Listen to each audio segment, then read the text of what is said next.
So hello fellow banknote collectors, how you going? This is Glenn back with banknotes from the Second World War, and these ones are issued by either German allies or, as we call them, puppet states, or directly occupied, because they were parts of former countries. The three were Yugoslavia, which were divided into Serbia, Croatia, and the rest of the territories was taken over by various other countries like Bulgaria, Italy, Germany, Hungary, and then we have the Bohemian Mahran and Slovakia, but I don't have any Slovak banknotes of this period. So this is Bohemia Moravia is the current Czech Republic, or Czechia, and it didn't include Sudetenland, which is the German majority area of the time. And then we have Poland. So this was not really an independent place. It was actually a general government, and it was actually ruled by Germans. So they actually had ultimate authority. And Krakow, as you can see, there was actually the capital at the time instead of Warsaw. So the Bohemia and Mahran banknotes. So I have the 20 korun. So these were actually issued at par with the Czechoslovak korun, so with the Slovak banknotes. And after the Second World War, they were also the Czechoslovak korun was reissued at par as well. And when I mean at par, I mean 1 for 1.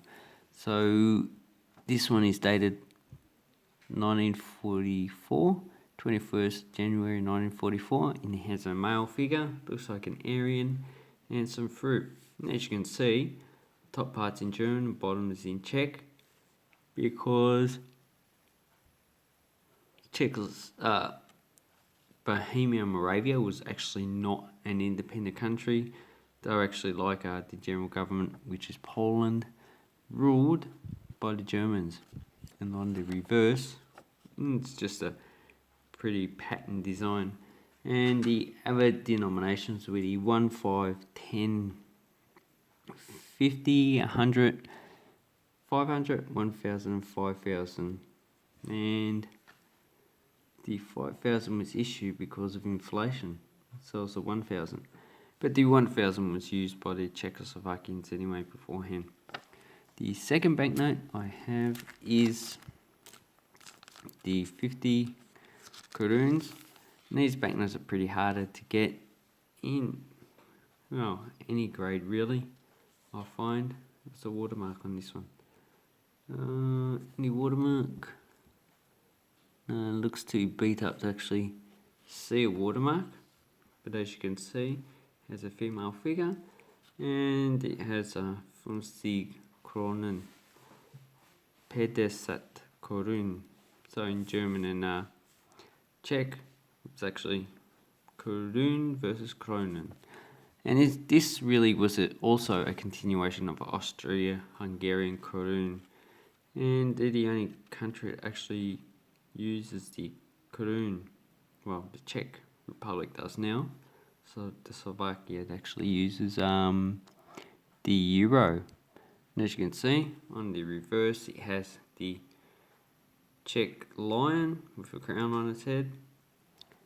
And the Germans saw no reason to actually remove that.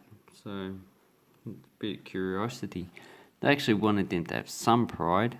So, that's a nice banknote. I actually quite like them. I'm trying to get the whole set of this, but it's actually pretty hard. And here I have the 100 korun, so Stahlkrone, 100 Kronen. And this is a 1940 issue. And the watermark is, it's a bit hard to tell.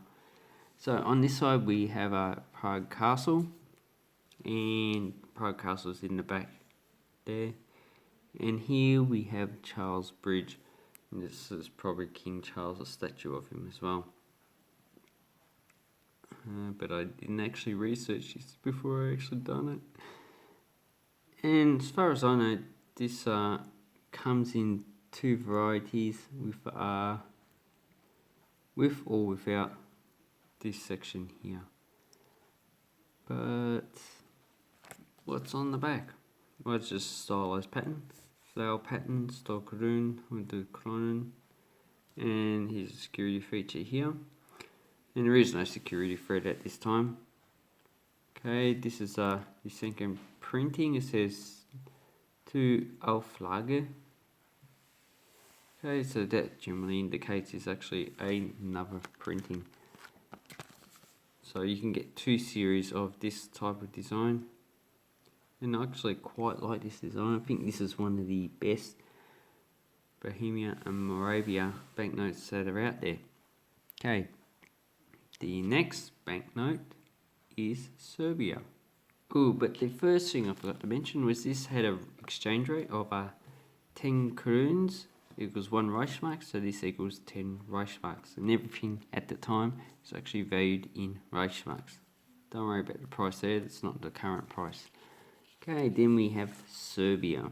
So this had a rate of 250 dinars to 1 Reichsmark, and it replaced the Yugoslav dinar at par, and it was replaced at the value of 20 Serbian dinars equals 1 Yugoslav dinar in 1945. And here we have Peter Njegos, Prince Bishop of Montenegro. I think it's about 1800s, I believe. And this is dated 1942. And on the back, we just have the coat of arms, the Serbian coat of arms of the time, the double eagle that was introduced by the Byzantines about 10th century. And as you can see, this one's only in Serbian, so Serbian and Croatian are pretty much the same language, Serbo-Croatian. And the other denominations are 10, 20, 100, 500, and 1,000 dinars. And while they did issue some other banknotes, they didn't actually change the denominations. Okay, so the next currency we have is Croatia, and this is actually a 1,000 dinars, kuna should I mean, and it was actually the highest banknote introduced in Croatia. In 1941, a higher 5,000 kuna was introduced in 1943 by the another bank. So this one is Nezavisna Drazava-Hrvatska, and the other one actually changed from Hrvatska Dravaca Banka. So it had bank on it. This one's a 1941 issue. Actually quite a lot of money at the time. And the person actually shown on this one is, well, I'm not too sure, it's just an allegorical feature of a woman in traditional Croatian costumes. And as you can see, this one's just in Croatian. So the serial number, this one's Z, so it's near the end of the whole run, but because it's a high value, I would say these would have lasted until 1945, even though they introduced another 1,000 kuna in 1943. And on the back, it just has the value and the country's name, Hrvatska, so that's the actual country, Croatia in Croatian. And as you can see, it has coloured stripes here. What do those coloured stripes actually say? As you can see, this one's a bit ripped, but this one, I picked this up quite easily. And the other 1,000 kuna, which I really need to get, is actually, it's a little bit better design than this, so that's quite a nice banknote. So the exchange rate for this one was in 1941 was 25 kuna equals 1 Reichsmarks. So this was only equivalent to about 40 Reichsmarks. And in 1945 it went up to 120 Kuna. It's 1 Reichsmark. So this is probably about 7 or 8 Reichsmarks. And as you can see, it was printed by Gischke and Derivent, Leipzig and Berlin. So one of those mints. And here we have a mountain range, Velebit, which is in the area of Croatia, which is in the Balkans. So, nice banknote, nice piece of history. Okay, the last banknotes I have is ones from Poland. So this was administered as the general government. So the Poles never actually had their own administration. It's administrated from Krakow instead of Warsaw. And it has an exchange rate was half a Reichsmark. So this one would have been equivalent to 25 Reichsmarks. And it has a female statue, and here we have an image of Emilie Plata. And the watermark is a male figure. Not too sure who actually that is. And on the reverse, we have Tuschhalle Textile Fair, that's in Krakow. And as you can see, it looks like quite a nice banknote that there myself. It's in very good condition. This is the condition you actually want to get banknotes in. This is actually very high grade. And well, here I have the earlier banknotes, which most likely would have circulated in Poland throughout this period. Probably up until 1941, when they were probably totally replaced with this first series. And I quite like this. This side of the banknote has an apple tree with looks like Hermes with medical staff, and this one could be Athena with the cornucopia, so food of abundance. And the other side has, what's his name? Joseph Antoni Poniatowski. So that's that guy there.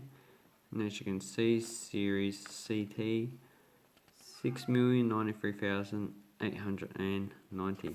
And this is dated 1934 and issued at Warsaw. So that's quite a nice banknote. And up top there, you look like you have Hermes again with 100. And this is quite a nice series to get. Out of all the older series, Poland actually issues quite nice banknotes. So those are my banknotes from the Second World War, in which the Germans predominated up until 1944. So if you like these banknotes, please give this video a thumbs up. Subscribe to my channel if you haven't already, and also check out my links below, because I do a social media in case you need to get in contact with me if you're not familiar with currency and would like to know some information. And also I do sell some items on eBay. Maybe I'll sell this Serbian dinner, because I have 2 of them, so I don't need it. Anyway, have an awesome banknote collecting time, people. Bye bye.